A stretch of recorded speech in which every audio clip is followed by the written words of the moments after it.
Hello, Cancer, Sun Rising, and Venus signs. Kamusta po kayo?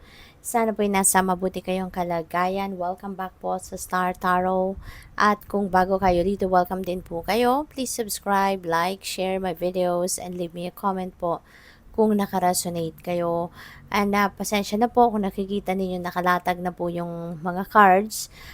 It so happen na ngayon ko lang napansin na hindi pala gumagana, no, yung video, hindi pala siya nagro-roll, hindi siya nagra-record, kaya hindi na ako magdo-draw ng panibagong cards, kasi ito na yung binigay sa inyo ng spirit na guidance. Kaya babalikan na lang natin, no, from the very start. So yung first card niyo is the fork in the road. Okay? So, this is indecision, no, na maaaring kinakaharap ng karamihan sa inyo. Pwedeng meron kayong important decision that you need to make na hindi ninyo ma-figure out, no, sa ngayon. Parang nahihirapan siguro ang iba sa inyo na magdesisyon or ma-figure out kung which option or anong mga ano yung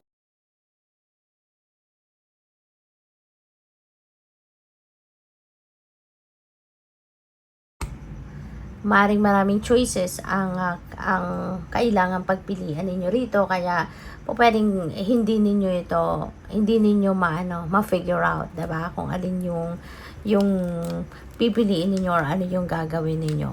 So your next card is Imagine. Ayan. So parang ang ganap dito, Cancer, is meron sigurong mga pinagdadasal kayo pero wala kayong consistency sa dinadasal ninyo.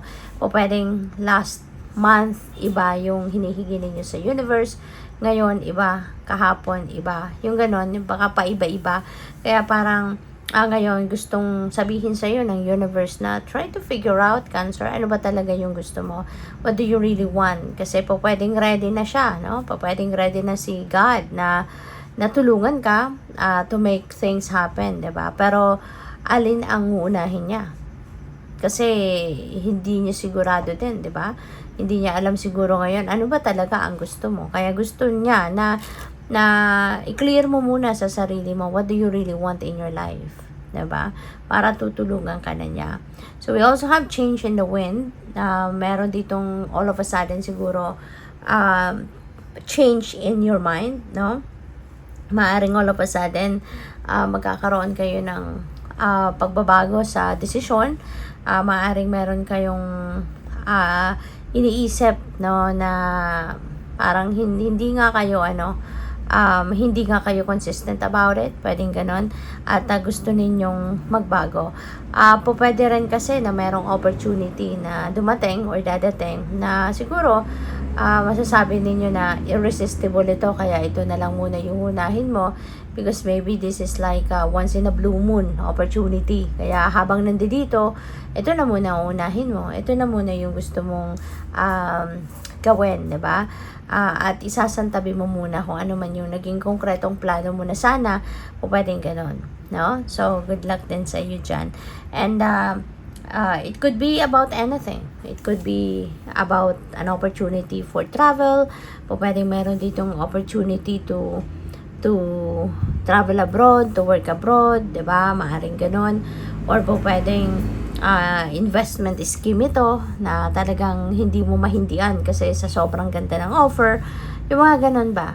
No? So depende yan sa inyong sitwasyon, okay? But definitely you are going to shift gears dito.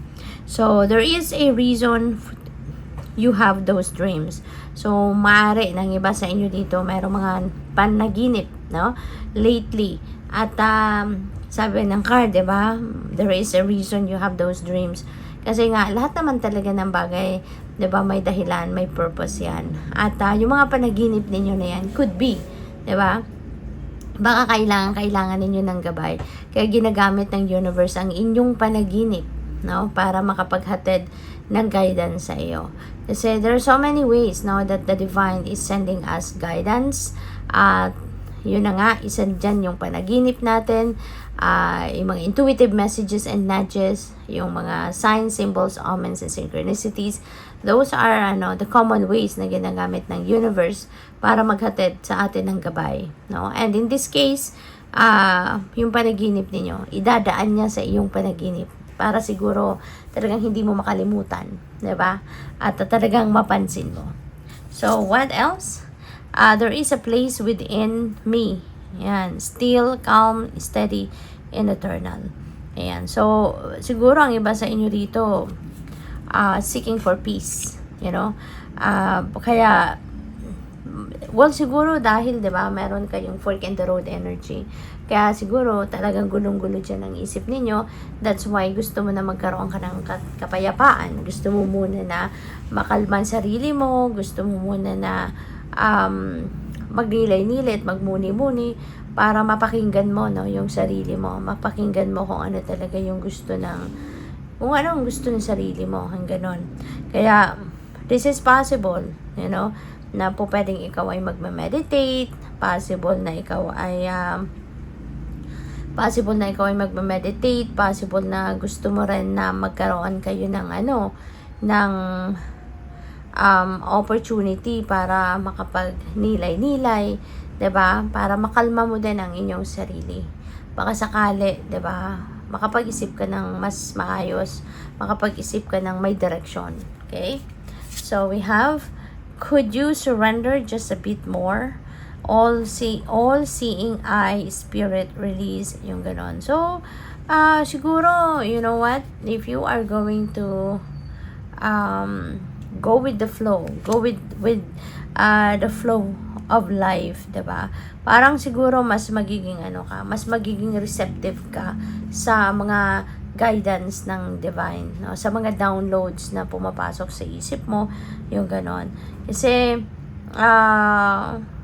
kung if you are going to be egoistic, if you're going to be more logical, so talagang hindi mo maririnig, no? Or hindi mo mapapansin yung mga intuitive messages and nudges na nare-receive ninyo, 'di ba?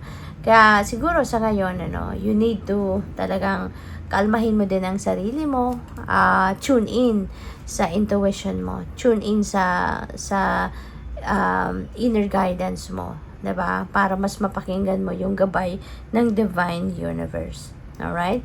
And siguro yan ang mas makakatulong sa iyo, no, na makapag-isip ka ng mabuti, ng mas maayos, ng may direction. All right? Good luck sa iyo. Thank you for watching. Love and light. Namaste.